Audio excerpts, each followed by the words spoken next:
A very good morning to all of you.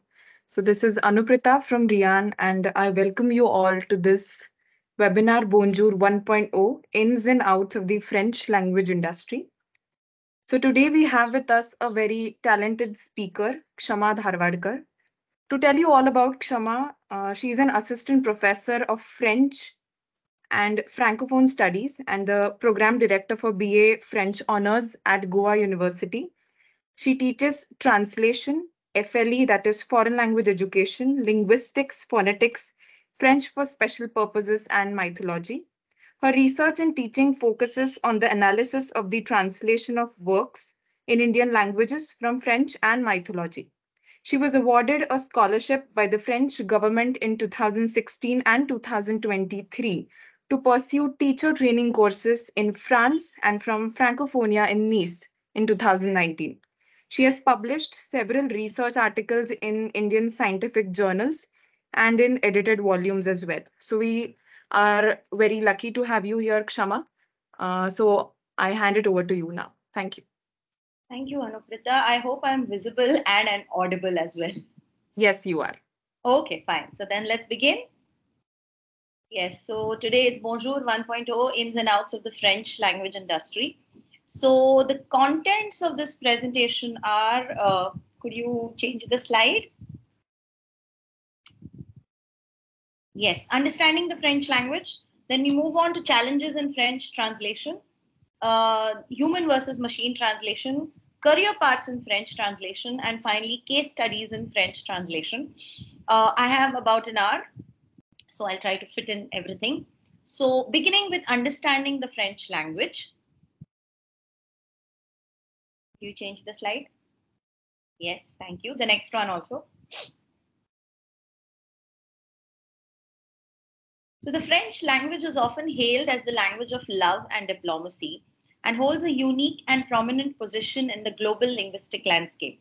With its rich history, cultural significance, and widespread global influence, understanding the French language goes beyond mere communication skills. It offers a gateway to the world of art, literature, philosophy, and diplomacy. So we start a little bit about its history. So the roots of the French language can be traced back to the Latin spoken by the Roman Empire during its occupation of Gaul. Over centuries, French evolved and absorbed influences from various languages, including Germanic dialects and Celtic languages. The French language as we know it today began to take shape in the medieval period with the emergence of Old French.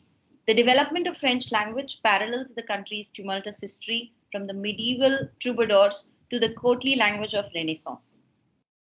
Beyond its linguistic intricacies, French is a vessel for the transmission of French culture. French literature, with masterpieces from authors like Victor Hugo, Gustave Flaubert, and Marcel Proust, have played a pivotal role in shaping the literary canon. French cinema, renowned for its artistry and storytelling, has produced iconic films that have left an indelible mark on global cinema. Furthermore, the culinary world looks to French cuisine as standard of excellence, with French culinary terms permeating kitchens worldwide. Talking about the global influence of French, French has long been considered the language of diplomacy. Despite the rise of English as a global lingua franca, French maintains its status as one of the official languages of international organizations, including the United Nations and the European Union. Learning French opens doors to diplomatic careers as well as providing a nuanced understanding of international relations, cultural diplomacy, and global governance. Just to cite a personal example here, I recently was an interpreter, English-French interpreter. I got the opportunity because I know French, of course, for an organization which is a sub-body of the UN. So that proves that French is a working language there as well. So yes, French offers a lot of opportunities. Educational opportunities with over 300 million speakers across the globe, French is the fifth most widely spoken language. Learning French not only facilitates communication with native speakers, but also opens doors to educational opportunities. France is home to some of the world's most prestigious universities and research institutions, offering a wide range of academic programs. And as you all must be aware, with the recent visit of President Macron, he said that he expects to see 30,000 Indian students in France by 2030. So yes, there's a lot of benefits coming our way. Moving on to cognitive benefits, learning a second language such as French has been shown to have cognitive benefits. It enhances memory, problem-solving skills, and multitasking abilities. The complexity of French grammar and pronunciation challenges the brain, promoting cognitive flexibility and linguistic dexterity. Moving on to our next slide, challenges in French translation. You can change the slide also. Yes, thank you. Why does it sometimes become difficult to translate? So as we all know, translation is a very delicate art that demands a deep understanding of language nuances, cultural context, and linguistic subtleties. So when it comes to translating into or from French, a language which is also known for its complexity, rich cultural layers, we can face numerous challenges. So what is it that we need to keep in mind when we are translating? So first of all is the cultural nuances. One of the foremost challenges in French translation lies in capturing the cultural nuances embedded in the language. French is not merely a set of words. It is a reflection of a rich historical and cultural tapestry. Translators must navigate the intricate web of idioms, metaphors, and cultural references to ensure that the essence of the original text is preserved. Moving on to idiomatic expressions, French is replete with idiomatic expressions that might not have a direct equivalent in other languages. Translating these expressions require a nuanced understanding of the cultural context and the ability to convey the intended meaning without a loss of flavor. Literal translations often fall short, and a more creative approach is required to maintain the authenticity of the message. The grammatical structure of French poses another challenge for translators. The use of gendered nouns, complex verb conjugations, as we are all familiar with French, you have a lot of complex tenses. The placement of adjectives, because sometimes we have an adjective before, sometimes we have an adjective after the noun, which could change the meaning, can be sources of confusion. Maintaining grammatical accuracy while ensuring readability in the target language demands a high level of linguistic expertise. We will be seeing a couple of examples towards the end of this talk. French uses a lot of pronouns, so we also tend to have some ambiguity in terms of pronouns. So French is notorious for its pronoun ambiguity, where a single pronoun can refer to multiple nouns, making it challenging to discern the intended meaning. Translators must carefully navigate these ambiguities to produce a coherent and contextually accurate translation. Also, we need to keep in mind that French employs distinct registers and levels of politeness. We are familiar with that. We have a tu and a vu, just like a tum and a aap in Hindi, and a tu and a tumhi in Marathi.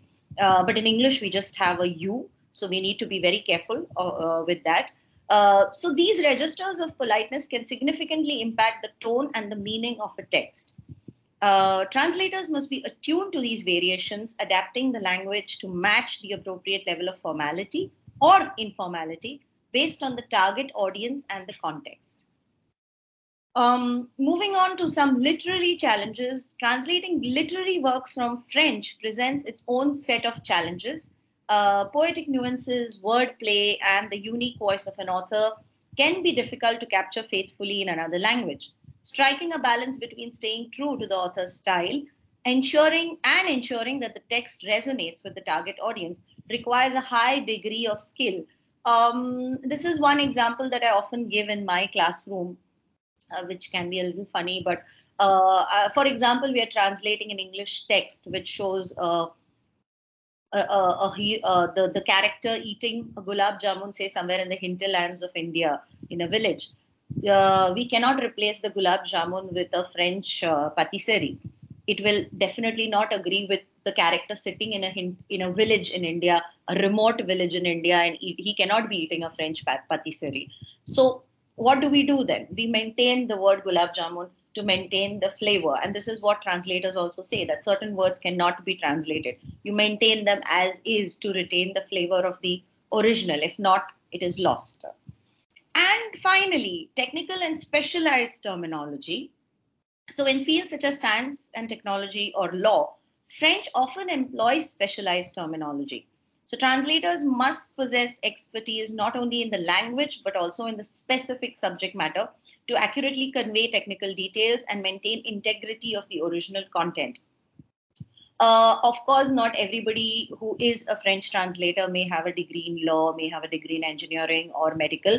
That's not how it works. But then, how do you increase your terminology, or how do you refresh it, or what do you do? So, the best possible way to do that is to read. You read articles, you do little searches on Google to see what is the word that best fits the context. Even the dictionaries give you the context, the technical dictionaries give you the context of the word. So that's the best possible way to circumvent these obstacles which arise in terms of terminology. So definitely we should remember that French translation is a multifaceted endeavor that often demands a deep appreciation for the language's nuances and cultural contexts. So it's extremely important to be familiar with the cultural context. Again, like I said, reading helps definitely. So that's the way to increase our cultural knowledge of any language that we wish to translate in. Moving on to human versus machine translation, which is definitely a topic for discussion nowadays. People say that machines will replace humans very soon. What happens? Why humans are also important? Why machines are also important? Hence, I've done like a little distinguish between there. So the world of translation, or translation has evolved, or rather gone. The domain has gone a paradigm shift with the advent of technology. We have tools. We have cat tools now that do translation. We also have translators. So what are the differences between the two? So when a human is translating, often the human translators have a deep understanding of cultural nuances. They can grasp the subtleties, idioms, and context-specific elements that machines may struggle to comprehend, which happens often with idiomatic expressions, metaphors, and the ability to convey cultural context is crucial, especially in literary, diplomatic, or marketing translations. Marketing, especially in the terms of ads. Human translators excel in the art of creative adaptation. They can capture the essence of a text, preserving the author's style, tone, and voice. Literary works, poetry, and marketing materials often require a level of creativity and intuition that machines currently lack.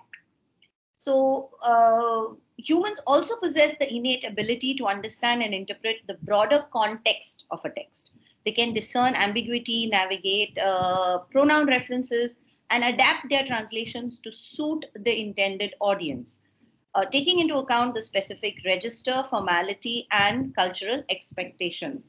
So, I remember when we spoke of context here, when I used to work as a translator and we used a cat tool, we were often told that even in, I mean, for the ones who've seen what a cat tool looks like, it breaks down your sentences into segments. So you don't see the whole text as is. Of course, you can go back to the view and check it. So we were often told that from time to time, please go back to your text. Please go back to the entire text. Please don't lose sense of the context, because the context is extremely important. Don't lose a sense of that. So it reminds me of that now. And finally, human translators offer a level of quality assurance that stems from their ability to critically review and refine translations. They can identify errors, inconsistencies, or potential misunderstanding, ensuring a higher degree of accuracy and reliability in the final product. Now, going back again to my days as a translator, like I said, we used to use a cat tool. Before getting the final file, we would also run a QC check, which was embedded in the cat tool. However, once we got the final file, we had to also do something which was called as a common sense check, because sometimes machines do make mistakes. So we would have to check for, is there anywhere a change in the font, a font size? Are the bullets and numberings done correctly? Is there a change in that? Has something gone wrong? Has a comma missed somewhere or a full stop missed? So all these things, finally, the humans had to intervene. Anyway, moving on to machine translation. So why machine translation? Why is it required? So one, speed and efficiency, definitely. Machine translation driven by algorithms and artificial intelligence operates at unparalleled speed. It can process vast amount. No, the previous slide. I'm still there. Okay, thank you. It can process vast amounts of text in a fraction of the time it would take a human translator. Yes, definitely. The efficiency is particularly advantageous for handling large volumes of routine or repetitive content. Yes, when there is repetitive content or a large, extremely large volume, machine translation is the solution, because with repetitive content, it maintains consistency as well. So, machine translation excels in maintaining consistency. Like I just said, it follows a pre-programmed rules consistently, ensuring uniformity in terminology and style. This can be advantageous in technical or business translations where consistency is paramount. Absolutely, I've tried this, works fine. Also, the cost effectiveness. Automated translation solutions are often more cost effective, especially for large scale projects. The speed and efficiency of machine translation reduce the time and resources required, making it an attractive option for businesses seeking cost savings. Yes, because there's something also called as translation memory. If it's already there in the memory, the client may not pay you for it. If the CAT tool also tells you if some words are repeated, again, for those repeated words, you're not paid. So definitely it's a cost-effective solution for businesses that are trying to save money. And finally, cost continuous improvement. So machine translation systems benefit from continuous improvement through machine learning as they process more data. They can refine their algorithms and enhance translation quality over time. This adaptability allows for constant upgrades and improvements. This is something that we hear often, that AI improves and learns from its previous errors or the data that we feed in. So that is why we say they are continuously improving. So if we have to summarize it all, so while both human and machine translations have their strength, a hybrid approach that leverages the advantages of both is increasingly becoming the norm. Like I just said, you see the file, but you still go through the file, you see if there are any errors, you edit it. So human translators can use machine translation as a starting point, benefiting from its speed and efficiency, while adding the crucial elements of cultural nuances, creativity, and contextual understanding. So, but at the end of the day, it's also important that we remember, we do not forget that they play complementary roles. Humans have their own advantages. They bring a depth of understanding and creative adaptations that machines are currently struggling to replicate. So let's not say that machines will definitely replace humans. However, at the same time, machines have their own advantages such as unparalleled speed, efficiency, consistency. And I think as we progress, the best option that we have is to see a harmonious collaboration between human and machine translation and get the best of it. So yes, moving on to career paths in French translation. You can change the slide.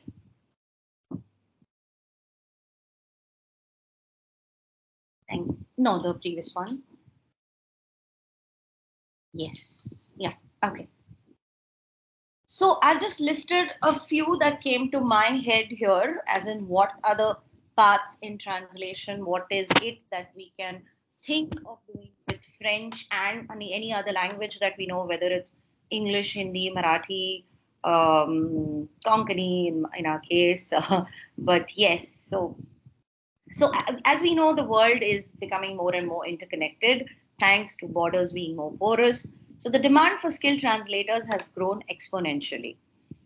So a career path in French translation presents a myriad of opportunities, each one with its own challenges and rewards that it can offer.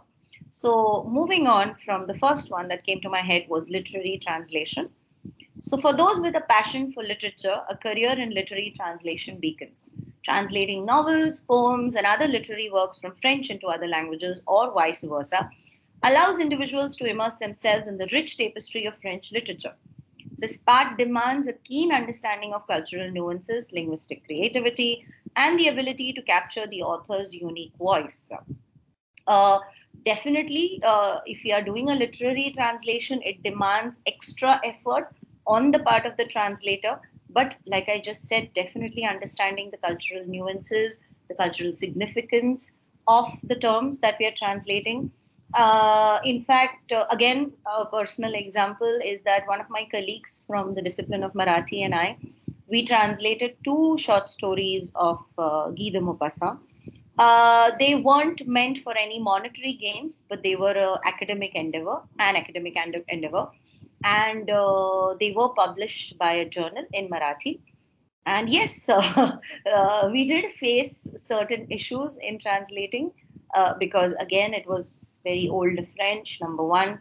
Number two, there were certain objects that we couldn't translate into Marathi because they do not exist in the Marathi culture.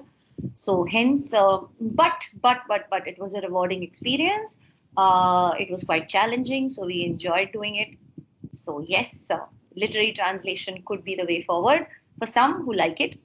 Then, of course, we have diplomatic and international organizations. French is one of the official languages of international diplomacy, so making translation a crucial component of diplomatic and international organizations. So, translators working in this sphere facilitate communication between nations, ensuring accurate and culturally sensitive exchange in areas such as politics, law, and economics. Like I just told you about the interpretation assignment, of course, that was interpretation, but then there are documents that also need to be translated into the working languages. Uh, Another domain that's my favorite is technical and scientific translation. I call myself a technical and scientific translator because that's what I'm good at. The technical and scientific fields require precise and accurate communication. French translators specializing in these areas play a crucial role in translating complex documents, research papers, and technical manuals. Mastery of technical terminology and a deep understanding of the subject matter are important in this career path. Yes, it's less challenging than a creative or a literary translation. It's more direct, it's to the point. However, what is important in technical translation is the vocabulary, which has to be to the point. You cannot use vocabulary from some other domain and use it in some other domain. Mostly, what you see here is you get user manuals. I mean, scientific and technical does not necessarily mean something coming from the engineering domain, but it would also be pharmaceutical, banking, anything which has its own jargon. So banking, some often you see passbooks or balance sheets that come for translation. Pharmaceutical, we often see mode d'emploi, that's manuals, user manuals that come for translation.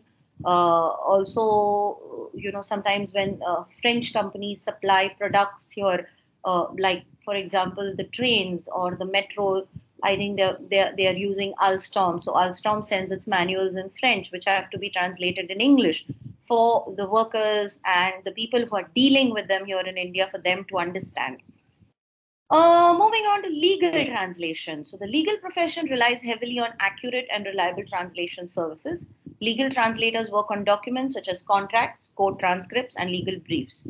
Proficiency in legal terminology, a keen eye for detail, and an understanding of the legal system in both the source and target languages are essential for the success in this field. I have done a bit of this, so you often get patents. Sometimes there are contracts, of course. Then there are documents of cases filed in French speaking countries because, the documents there when the cases are filed in French speaking countries are in French and the party may be Indian and these happen often in business cases because they are dealing with each other. There is a transaction, something has gone wrong and they file a case. Also, if the person was traveling abroad and something has been robbed, even those documents are there. But yes, have to be very careful while translating them. And moving on, we move on to the healthcare industry, which is increasingly globalized, necessitating the need for medical translators. Professionals in this field translate medical records, research papers, and pharmaceutical documents.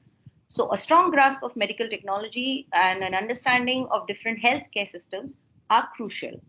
Uh, yes, again, I remember once I had to translate a doctor's report and report as in his diagnosis. Of course, it was very difficult given the handwriting.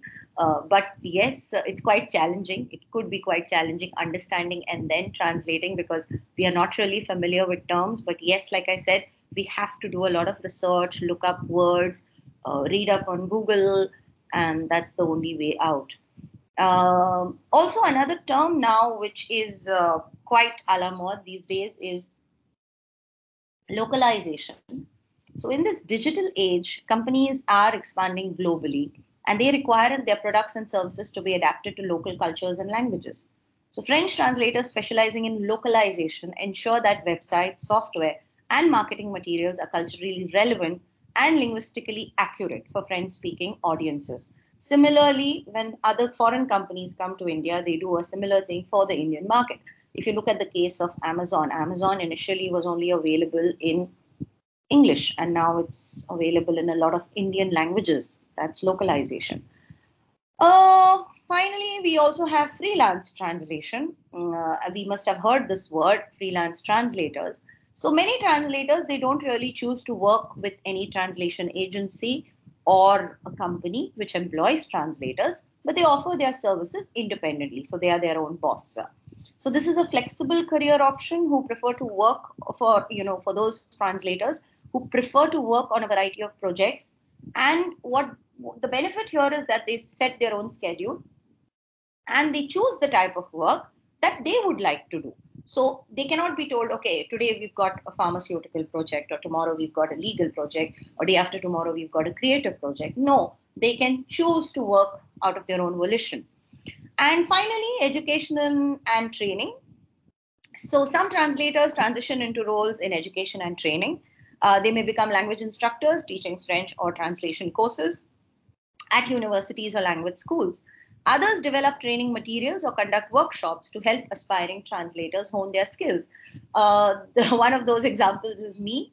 I started as a teacher, then went on to become a translator, and I'm back to teaching, translating, maybe as and when if there's something available, mostly not. But yeah, I mean, I'm one of those examples who've transitioned to teaching. But however, we should always keep in mind that a career in French translation is a journey of constant learning and exploration, offering a diverse range of paths to suit different interests and skill sets. Yes, I definitely stress on this point that it is a journey of constant learning. We cannot stagnate. It's not possible. We have to keep reading, we have to keep searching all the time. And every document that comes your way is a challenge, a learning experience, and there's so much that you can learn always. So you can easily move on and from one domain to another. Today you may be doing a creative text, tomorrow you may be doing a legal text, the next day you may be working on a banking text. So imagine the number of domains that you segue into from one into another. But always, the most important thing is that you should have a passion for the language and a dedication for precision. There's no room for error because you're interpreting someone else's message. So, hence, there is no room for error at all. So, you have to keep in mind that precision is also extremely important, it's primordial. So, yes, that was what concerns the career paths. And moving on to the last bit, the case studies. So I have picked up some examples from here and there. Some examples are also from personal experiences. So moving on, we'll start with French idiomatic expressions, a few of them that I found. So one thing we should always remember that never translate idiomatic expressions literally, because it will be a disaster. It's going to be a hilarious disaster, but yes, it's going to be disaster. So the literal translation will never reflect the meaning of the expression.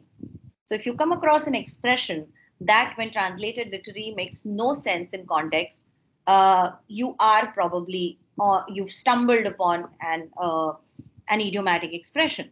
So let's look at a couple of examples. I'm just going to say them out loud. So we have something called as une bouche d'incendie in French, which means a fire hydrant. Now, since bouche means mouth in English, a mouth of fire is not correct. Similarly, we have another expression which says une bonne fourchette, which means a hearty eater or someone who likes to eat. Literally, it means a good fork, but that lacks. So imagine you put it through Google Translate, une bonne fourchette, and Google Translate says it means a good fork. No, it makes no sense. Okay. like I was doing one text in class, and I think the French text said c'était bon comme un pain or something. So one of my students translated it as I was as good as bread. No, the expression is not as good as bread. He was good at heart, something like that. So we need to be very careful not to use Google Translate when we are translating. And then another famous expression in French is also faire le pont. Faire le pont means it's something we will definitely be familiar with, is having to make a long weekend, or to you have a holiday on Thursday, you take the leave on Friday, Saturday, Sunday is off. So that's called faire le pont. So even we do that, right? We all look for long weekends at the beginning of the year. But faire le pont does not make a bridge. Okay, definitely not. I saw something in the messages here. Someone said, okay, it's taking time to load. Yeah, someone said, Reveno ano muto. Yes, very good example. Reveno ano muto means let's come back to the point. Let's get back to the point. Definitely not, let's not get back to the yeah, but that exists in English as well. You say the cat got your tongue. Yeah, exactly. So yes, but here what I was trying to show is that the image also changes when you say faire le pont, to have a long weekend. Pont and weekend have nothing to do with each other. The image, I'm talking about the image of the idiomatic expressions. But thanks for those two examples. Thanks a lot. So how do you improve being a good French translator? So if you wish to do that, you want to learn to translate from French to English. Of course, know as many idiomatic expressions that you can learn. The French love to use idiomatic expressions, especially when you write, when you speak. If you use idiomatic expressions, yes, you speak good French. So, and learn to find meanings of those idiomatic expressions or try to find equivalence in English for that. So this was as far as idiomatic expressions was concerned. Moving on to a bit of literary translation. Sorry, just excuse me for a moment. Now, why the examples that I'm taking here are examples from my own experience of working with these plays. So I have worked a bit on Moliere's plays translated into Marathi and into Konkani.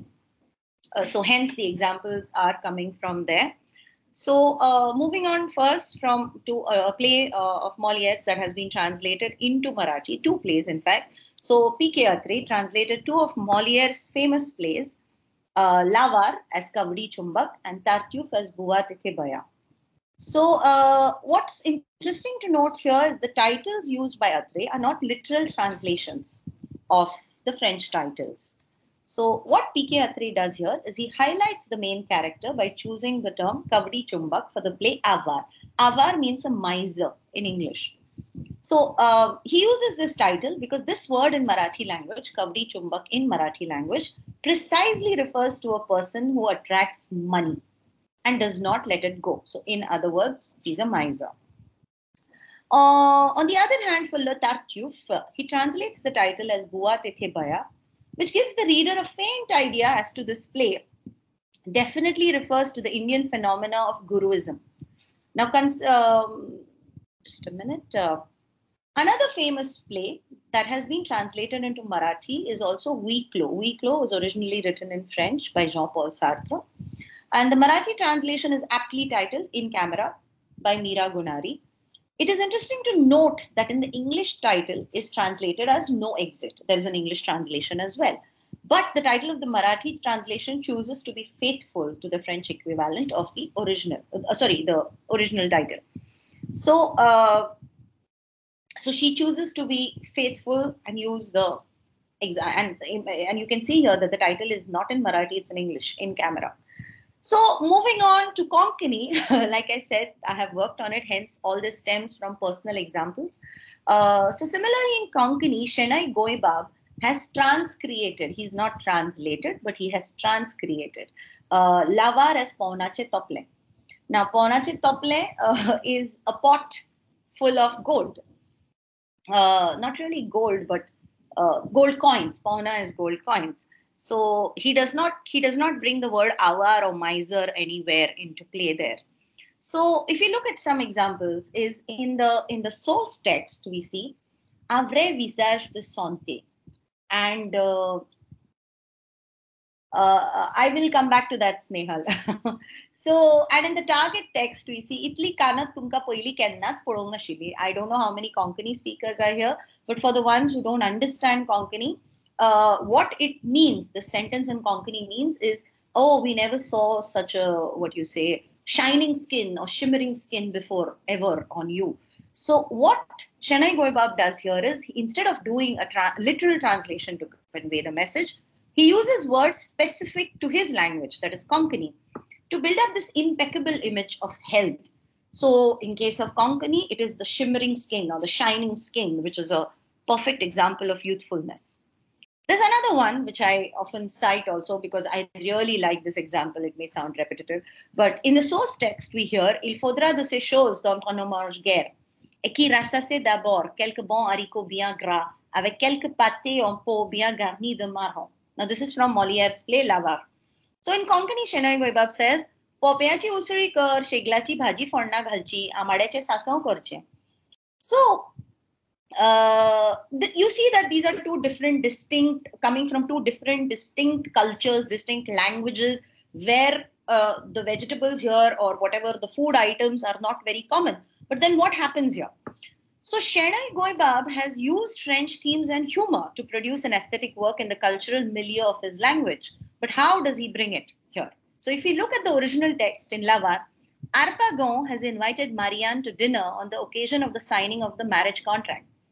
He admonishes the household staff, and in particular Maitre Jacques, to keep expenses to a minimum and orders them to prepare the dishes with the cheapest ingredients, especially those found in the kitchen garden. In the same way, Shenoi Goembab presents Goan dishes which are less sumptuous and easier to prepare. Basic ingredients such as Popeye. Popeye is a English word, sorry. Shegla, that is moringa, or amade, which is a hawk plum, are vegetables that are widespread in kitchen gardens. You'll easily find them. They don't have to be grown separately. Shenoi Goembab mentions dishes that are suitable for the local culture and will perfectly convey the main character's avarice to the viewers and readers. Viewers, because this is a play, it was staged.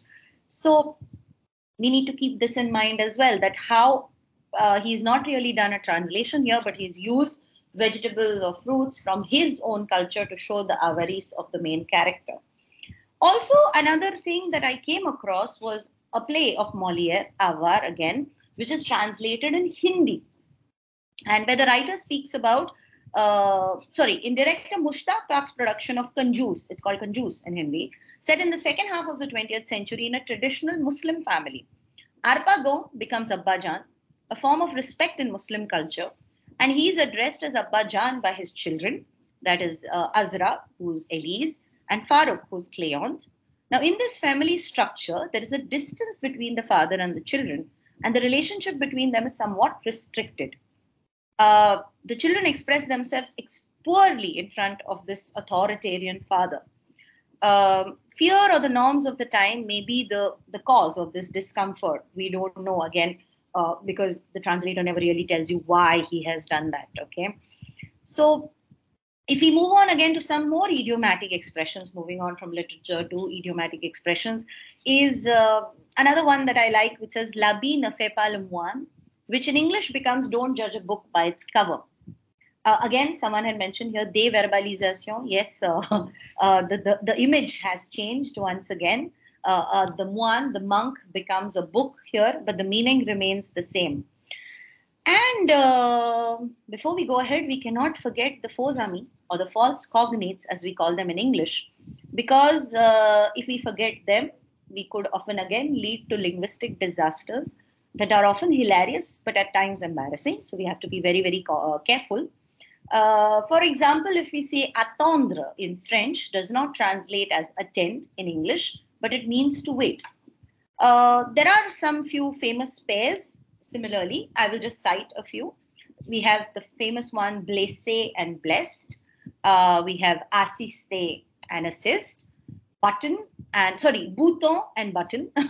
Okay, then money and money. So, and the list goes on. There are multiple, you can have a look. Um, what I believe is that these nuances of the language can be picked only through practice and reading. It's extremely important, like I said, to read, read, read. One other example that I often cite, this is related to subtitling, is again a favorite one. That's why it comes often. Is the I was watching the third season of the famous French series Lupin, and I was watching. The language was English, and the subtitles were on in French. So the dialogue that the titular character he says is, "We will all be out of jobs." Whereas the French subtitle reads, and I somehow caught it on at that point of time as I was not distracted.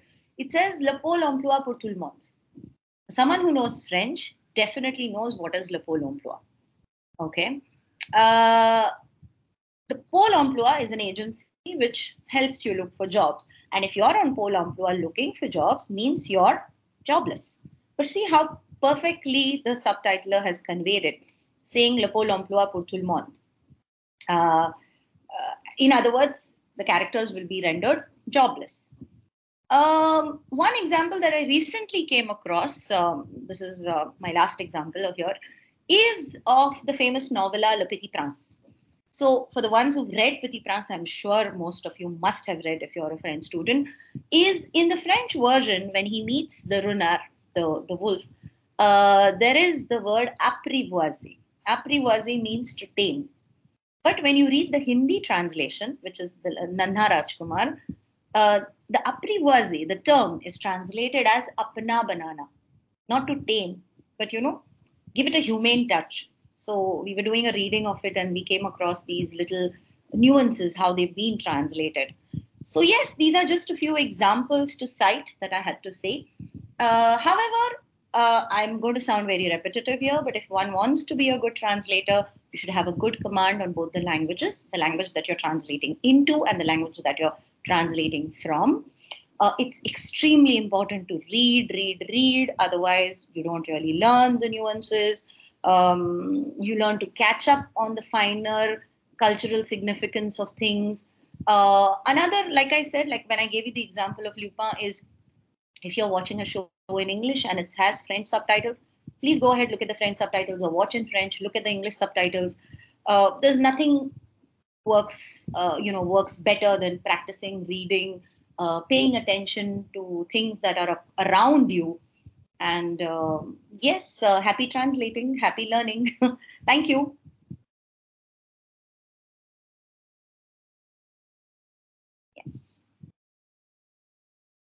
Thank you so much, Kshama. Also, we'll be having a Q&A session.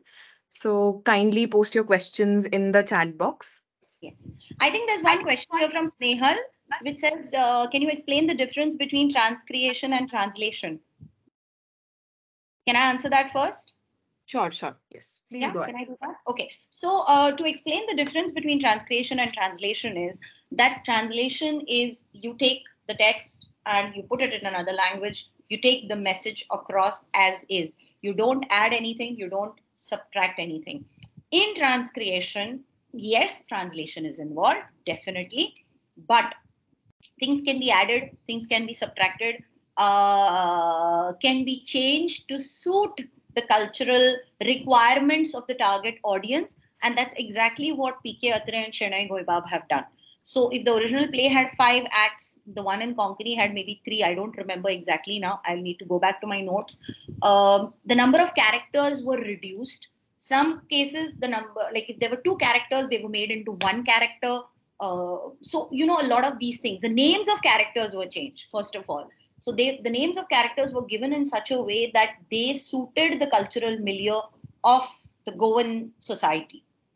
So they were given professions like that. So those kind of things. I hope that answers your question. I think there are a few more comments in the chat box. Yes. So someone says thank you. Okay. So the Konkani and the Marathi ones are transcreations, Snehal. I don't think the English one is. The English one is a translation.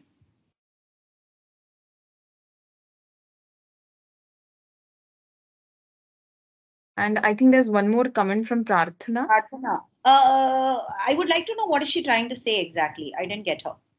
I would like to know what she's trying to say. Prarthana, could you please type it again in the chat box? Yeah, no, as in what, if she could just explain what she's trying to say. I would Okay, like yeah. Could you just reframe your question? reframe, please, yeah.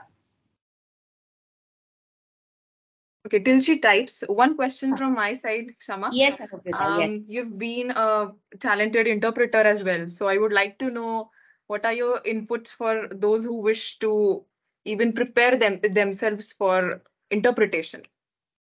Okay, thanks for the question. But again, I would like to clarify it at the outset that I am not a trained interpreter. I have not done any classes or any courses for that. However, if given the opportunity, I would really love to do that. But I could speak again from experience is that never go unprepared. Always have some material, some data coming in from the client's end to you to know what you're getting yourself into, because tomorrow it shouldn't be, oh, I've gone to do a legal interpretation, but I don't know the vocabulary. I don't know the terms. I don't even know what they're going to discuss. So some data, some literature has to come from the client's end to you beforehand for reading. Now, if it's a simultaneous interpret, there are two types, right? There's consecutive and there's simultaneous. So if it's simultaneous, the entire speech is normally given to you. And you must have often seen on TV for conferences and all, they sit in a booth. There'll be two people sitting, there'll be a laptop with them. So it all happens at the same time. So, like, for example, I'm speaking and you want to understand it in French. There'll be someone else speaking in French at the same time because the speech is already ready beforehand. And you will hear the matter in French. Someone else will hear the matter in Spanish. Someone else may hear it in German, for example, so on and so forth.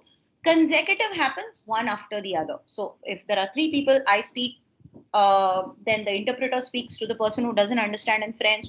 Then the person who's speaking in French speaks to the interpreter, and interpreter comes back to speaker number one. So, like I said, the main thing is read, know what the vocabulary is required. The conditions have to be extremely clear for whom you're interpreting, what you're interpreting. Otherwise, it could be a big mess. So, this is what I feel. Great, thank you. I think Jaya also posted the same question. Yeah. Rajashri has posted a question. What would be the first step to restart for someone looking to improve their French language skills? Restart. Again, I'm a very, very, how do I say, I'm a very loyal Alliance student. So going to the Alliance is the best option. But since Rajashri is based in Pune, you have other options as well, other language institutes as well. But like I said, I'm a very loyal Alliance student, so I will always recommend Alliance. And again, another thing that really helped me as a student when I was a student was watching a lot of TV Sank Month, the channel. I used to watch the news, I used to watch documentaries, I used to watch movies on that, but mainly the news, mainly the news. I used to do that. Helps. The vocabulary really, really works in your favor if you watch the news. And another thing I do even now, and I tell my students to do, is Instagram. Follow the pages of news channels or newspapers. Like, for example, France 24, there's RFI, there's TV Cinq Monde, there's Figaro, Le Monde. And what happens is under the picture, they have small paragraphs as captions. So that really works. I hope that answered her question.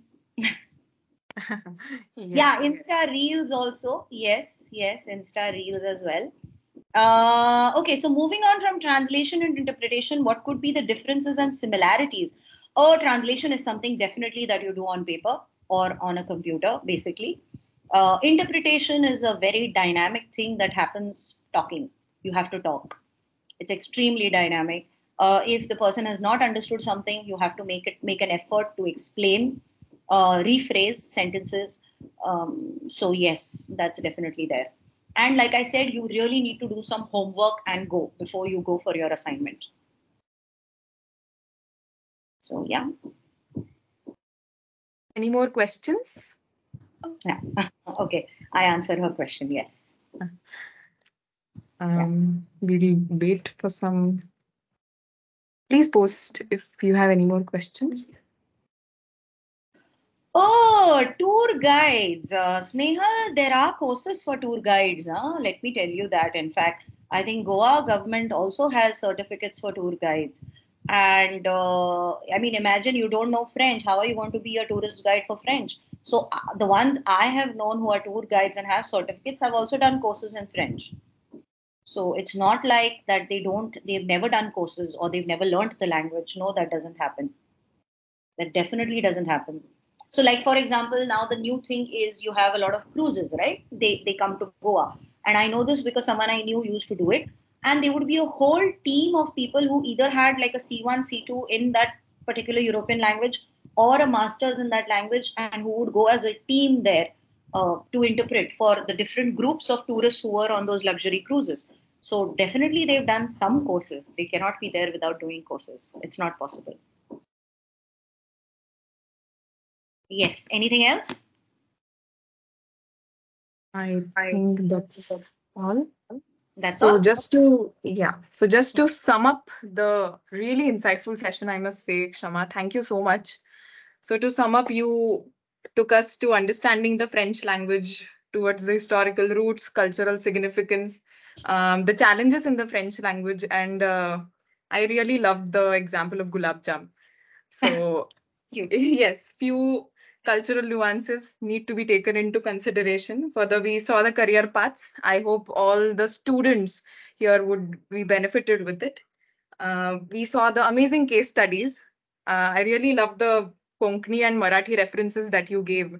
So a lot of people connected with that. I could see in the chat box. And of course, the human versus machine translation. Rian is working in that. So just to tell you all, Rian is a Langtech company where we provide language solutions using our CAT tool. So we here are blending machine translation and human translation perfectly. So if you wish to know more, please visit our page and you can mail us at sales@rian.io. So that's all in this webinar. And I would like to thank you, Kshama, for this amazing session. And I know you are very busy. And in spite of your hectic schedule, you took time for this 1 hour session. Thank you so much. Thanks a lot for inviting me. And since you mentioned that you really liked the Konkani and the Marathi ones, I would like to say something at this point.